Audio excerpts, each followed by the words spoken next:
Такие понятия, как алгебра, алгоритм, это все из арабского. Цифры арабские считаются. Даже слово алкоголь из арабского. Для сведения.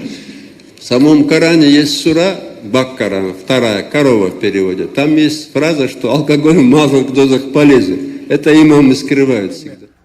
Рамазан айында мыйзам өтүп атат, анан бул харам деген бул жөн эле сөз да. Мисалы мына арак сатып атпайсыңарбы? Көчөдө баары эле сатып атат да, жарандарыбыз. Биз андан налог алып атабыз. Бул арам эмеспи? Аксиздерден налог алып атабыз. Чочколордун этин саткандардан налог алып атабыз. Бул да арам эмеспи?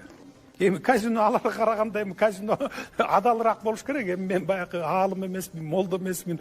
Бирок эми казинодон да маселе кылдыңыз. Аллах разы болсун. İnsan til menен айтып мусулман болуп турбайбы? Til менен Аллахтын буйруктарын жокко чыгарган инсандар бар. Алар ыймандан ажырайт ооба. Кудай Таалам буйруган буйрук жок десе, ал мусулман болбойт.